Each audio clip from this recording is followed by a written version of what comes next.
इस वीडियो में drill holding device के बारे में पूरी जानकारी लेंगे। जिन पॉइंट के ऊपर डिस्कशन करेंगे वो है introduction of drill holding device, types of drill holding device,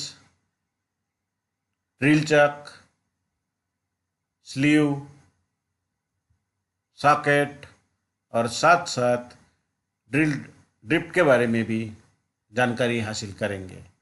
दोस्तों, इसके पहले के वीडियो में हमने ड्रिलिंग प्रोसेस और टाइप्स ऑफ ड्रिलिंग मशीन के बारे में पूरी जानकारी दी थी। उस वीडियो की लिंक डिस्क्रिप्शन बॉक्स में दी गई है, उसे आप ज़रूर देखिएगा। और साथ साथ आज तक हमने जितने भी वीडियो बनाए हैं उनकी प्लेलिस्ट इस वीडियो के अंत में दी गई है, उन्हें भी आप ज़रूर देखिएगा और थ्योरी को अच्छी तरह से समझ लीजिएगा। दोस्तों, अगर आप नए हो, चैनल को अभी तक सब्सक्राइब नहीं किया तो अभी सब्सक्राइब, लाइक और शेयर करना ना भूलिएगा। और सबसे पहले वीडियो की नोटिफिकेशन पाने के लिए बेल आइकन पर क्लिक जरूर कीजिएगा। तो चलिए दोस्तों, अब हम जानते हैं introduction of drill holding device. Drill का प्रयोग करने के लिए ड्रिल को ड्रिल मशीन के स्पिंडल में बांधकर प्रयोग में लाया जाता है। ड्रिल की शांख विभिन्न आकारों और साइजों में पाई जाती है, जिसके कारण उन्हें विभिन्न साधनों के द्वारा बांधा जाता है। इस प्रकार जिन साधनों के द्वारा ड्रिल को मशीन के स्पिंडल में बांधा जाता है उसे ड्रिल होल्डिंग डिवाइस कहा जाता है। ड्रिल होल्डिंग डिवाइस के अलग अलग प्रकार होते हैं। सबसे पहले अब हम जानते हैं उसके प्रकार के बारे में। सबसे पहला जो प्रकार है वो है ड्रिल चक, दूसरा जो है वो स्लीव और तीसरा जो है वो सॉकेट। इन तीनों के द्वारा ड्रिल को होल्ड किया जाता है। तो सबसे पहले अब हम जानेंगे ड्रिल चक के बारे में। ड्रिलिंग करते समय स्ट्रेट शांक ड्रिल को पकड़ने के लिए ड्रिल चक का प्रयोग किया जाता है। वर्कशॉप में अधिकतर 3 जा चक प्रयोग में लाया जाता है, जो कि अपनी क्षमता के अनुसार विभिन्न साइजों में पाया जाता है और विभिन्न साइज के ड्रिल आसानी से पकड़ सकता है। इसके ऊपर वाले भाग में एक आर्बर फिट रहता है, जो कि स्केच में दिखाया गया है। उसके ऊपर मोर्स स्टैंडर्ड टेपर बनी होती है। यह आर्बर मशीन के स्पिंडल के टेपर सुराग में फिट होता है, जो कि आपको स्केच में दिखाया गया है। इस तरह से ये फिट होता है। चक के नीचे वाले भाग में 3 जा लगे होते हैं, जिनको चक की सहायता से एडजस्ट करके विभिन्न साइजों के ड्रिल आसानी से बांधे जा सकते हैं। कुछ छोटे साइज के ड्रिल चक ऐसे होते हैं जिनके जा को समायोजित करने के लिए चक की आवश्यकता नहीं होती है, बल्कि इसकी बॉडी के ऊपर नर्लिंग की होती है, जिसको हाथ से पकड़कर जा को एडजस्ट करके छोटे साइज के ड्रिल आसानी से बांधे जा सकते हैं।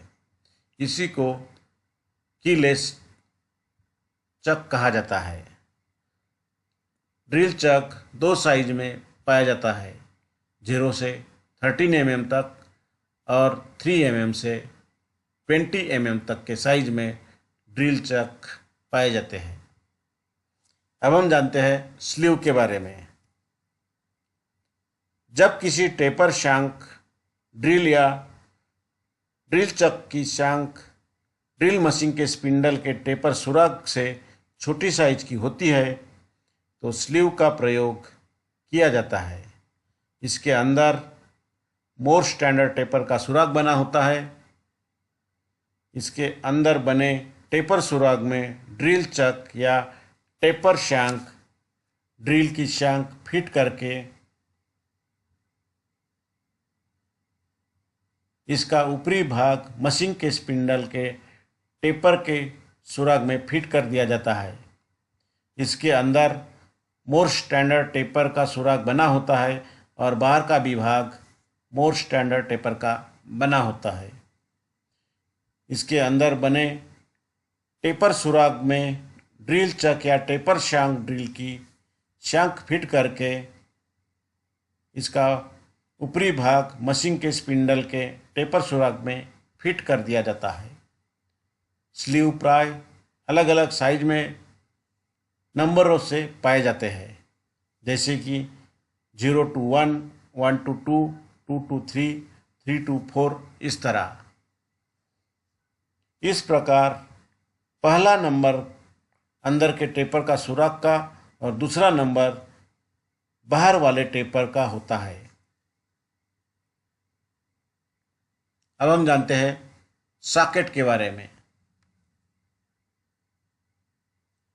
स्लीव के समान सॉकेट भी वर्कशॉप में टेपर शांक ड्रिल के साथ प्रयोग में लाए जा सकते हैं, परंतु इसका प्रयोग तब किया जाता है जब ड्रिल की टेपर शांक का साइज ड्रिल मशीन के स्पिंडल के टेपर सुराग से बड़े साइज का होता है। इस सॉकेट का ऊपर का भाग मशीन के स्पिंडल के टेपर सुराग के अनुसार होता है और नीचे का भाग बड़े साइज का होता है, जिससे बड़े साइज की शांक आसानी से पकड़ा जा सकता है। ये इस तरह का होता है। अब हम जानते हैं ड्रिल ड्रिप के बारे में।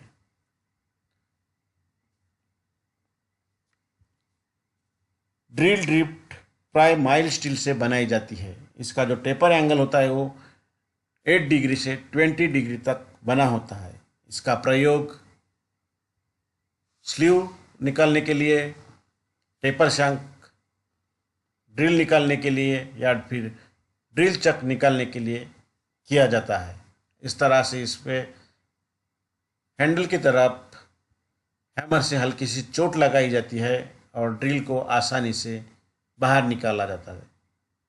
लेकिन ड्रिल निकालते समय कुछ प्रिकॉशन लेने पड़ते। सबसे पहले आपको नीचे के हिस्से में वर्किंग टेबल के ऊपर आपको एक लकड़ी का हिस्सा रखना है, जिससे पॉइंट खराब होने से बच जाएगा। इस तरह से आपको ये निकालना है। डायरेक्ट आप कभी भी उसको अप्लाई ना कीजिएगा। कभी भी टेबल के ऊपर उसका पॉइंट टच नहीं होना चाहिए।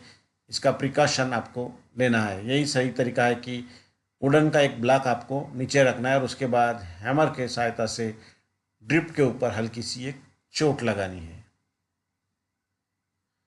उसके पॉइंट को कभी भी ठोकना नहीं चाहिए। ड्रिल का जो पॉइंट होता है उसको कभी भी हैमर से स्ट्राइक नहीं करना चाहिए, बल्कि सॉफ्ट हैमर का प्रयोग करना चाहिए। फिर नीचे वर्किंग टेबल के ऊपर एक लकड़ी रख के उसके ऊपर हल्का सा प्रेस देना है। फीड हैंडल से आपको प्रेस देना है। इस तरह से उसका ये प्रयोग करना है। दोस्तों, आपको हमने ड्रिल होल्डिंग डिवाइस के बारे में पूरी जानकारी दी। अगर आप नए हो, चैनल को अभी तक सब्सक्राइब नहीं किया तो सब्सक्राइब, लाइक और शेयर करना ना भूलिएगा और नए वीडियो के नोटिफिकेशन पाने के लिए बेल आइकन पर क्लिक जरूर कीजिएगा।